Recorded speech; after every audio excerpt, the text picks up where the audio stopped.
Meu irmão, minha irmã, paz e bem para você.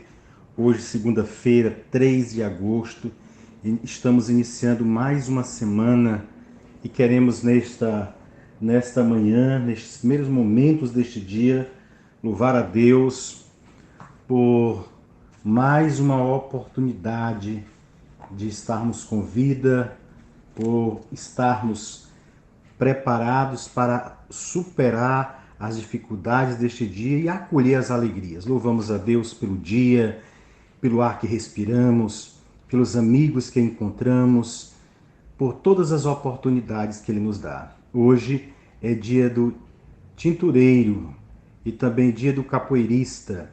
Então vamos lembrar dessas motivações de hoje e nós vamos escutar o Evangelho de São Mateus, capítulo 14, os versículos do 22 ao 36. Evangelho de São Mateus, capítulo 14, os versículos do 22 ao 36. Lembrando a você, mais uma vez, que você pode evangelizar divulgando estes áudios aos seus contatos, motivando as pessoas a se inscreverem no nosso canal no YouTube de comunicação de evangelização. Escutemos, pois, o Evangelho, que diz: Depois que a multidão comera até saciar-se, Jesus mandou que os discípulos entrassem na barca e seguissem à sua frente, para o outro lado do mar, enquanto ele despedia as multidões.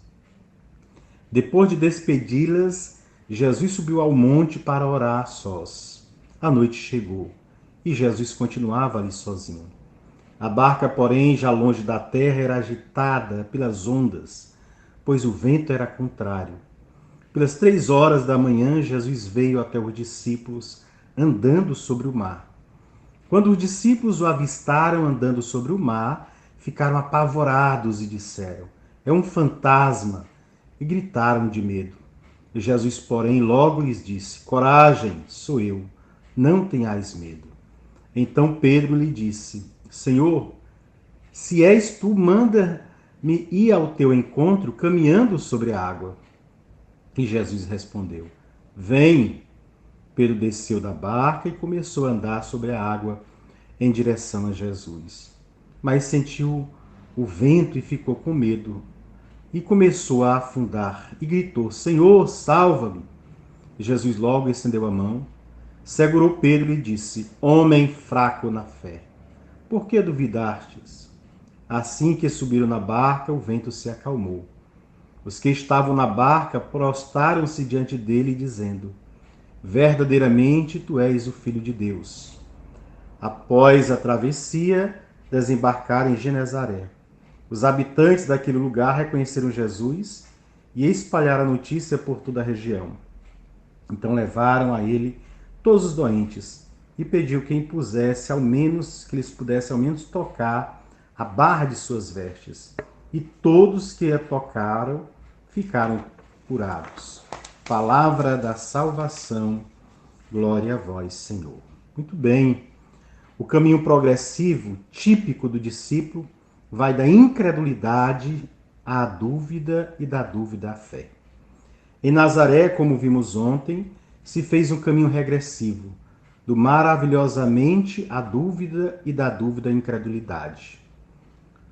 No lago de Genezaré, o caminho, como vamos ver, é progressivo.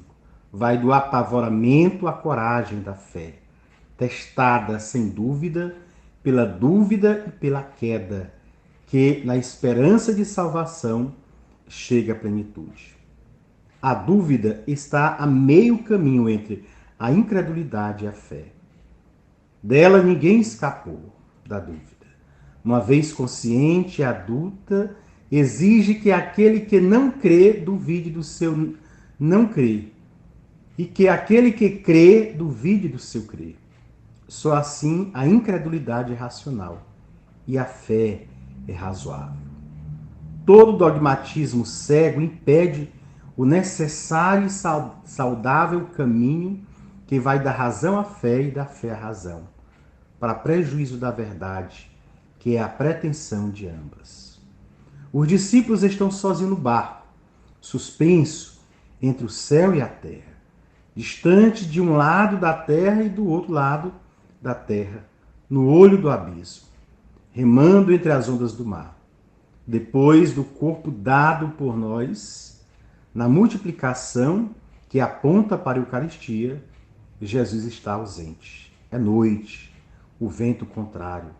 Os discípulos se matam de trabalhar para chegar com o barco, são e salvos na outra margem. Essa é a condição da igreja, chamada a enfrentar o caminho de Jesus depois que ele subiu com eles ao monte e os enviou a todos os povoados da terra. Aos olhos da carne, ele está ausente. Aos olhos da fé, ele não só não é nenhum fantasma, mas está com os discípulos. Por isso ele vai dizer, sou eu até o fim dos séculos. Ele está presente no amor fraterno. Mais que isso, ele está presente como amor fraterno. Ele é o pão que há dentro da barca, sempre ameaçado pelo fermento dos fariseus, o egoísmo, do qual os discípulos precisam acautelar-se. Nem sempre é assim, mas, para a maioria das pessoas, é quando se vai a pique que se pede água e grita pela salvação. Independentemente do que se crê ou não se crê, esse grito explode do coração. Senhor, salva-me. É a raiz imperdível da fé. Se esta consegue fazer com que as suas raízes prolonguem cada vez mais, a experiência da salvação frutifica na paz. Pedro é símbolo de cada um de nós. Quando vamos diante do Senhor, em rumo, em direção ao Senhor, e vemos o seu olhar, o olhar dele, e ele nos chama, temos confiança e conseguimos avançar. Quando, porém, fixamos nosso olhar nas dificuldades, nos amedrontamos e afundamos. Se Pedro tivesse continuando olhando para Jesus, sem ver a dificuldade, mas ele se deixou tocar, o Evangelho vai dizer, sentiu o vento, percebeu as dificuldades. Quantas vezes nós também nos deixamos levar, podemos dizer, desmotivar pelas dificuldades da vida, quando são muito mais as alegrias e as oportunidades, testemunhos e exemplos que diariamente o Senhor nos dá. Mas, pela fraqueza na fé, ainda as questões negativas falam muito mais alto ao coração de tantos irmãos e irmãs. Quantas e quantas vezes estamos nós caminhando, mesmo diante de tantas dificuldades, mas estamos de pé. Mas basta um ventinho para nos tirar o chão e começarmos a afundar no pecado, nas limitações, no afastamento de Deus, que se dá por meio da não vivência da fé, do não cultivar a espiritualidade, ou seja, não rezar, não escutar a palavra, não celebrar a Eucaristia, não viver em comunidade, não assumir os sacramentos e tantas outras coisas. Esses são os ventos que hoje fazem com que nós tenhamos medo e assim comecemos a afundar no mar de lamas que o pecado nos atrai. É preciso que confiemos na palavra de Jesus. Sou eu, ele está no meio de nós. Estando no meio de nós, no pão partilhado, na fraternidade vivida, no amor dado e doado, nós firmamos a nossa fé e continuamos perseverantes, certos de que, quando nós nos reunimos na barca, ou seja, na igreja, estamos juntos na igreja em oração, as tempestades se acalmam. Por que é que nós ainda vivemos tantas tempestades? Porque ainda não conseguimos estar unidos em oração com o mesmo propósito. Se assim o fizéssemos, nós já teríamos dizimado esta pandemia e tantas outras situações que acontecem na nossa vida. Mas o egoísmo nos leva, nos tira, mesmo quando estamos na igreja, da presença do Senhor, porque divagamos. A nossa fraqueza na fé nos impede de estarmos unidos no mesmo propósito. O egoísmo faz com que olhemos para nós mesmos, as nossas necessidades, e não nos deixemos sensibilizar pelas necessidades dos nossos irmãos.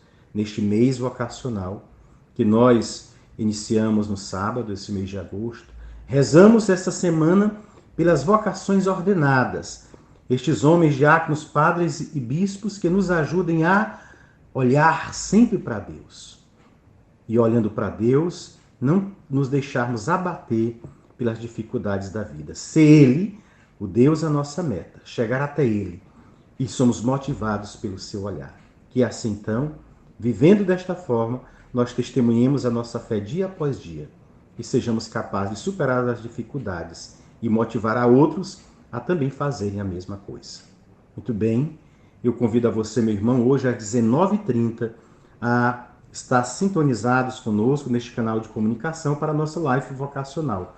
Hoje com a participação do Padre Antônio Cruz, de Teresina, Piauí, e do diácono Manel Félix, lá do Tabocão.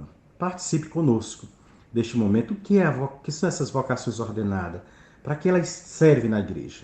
Participe, se informe mais e melhor. Divulgue este áudio aos seus contatos e evangelize. E às 18 horas, nós temos todos os dias de agosto, às 18 horas, missa na Igreja Matriz. Venha participar conosco. Que Deus te abençoe, que você seja perseverante na fé e testemunhe hoje e sempre o amor de Deus. Fique na graça do Pai, do Filho e do Espírito Santo. Amém.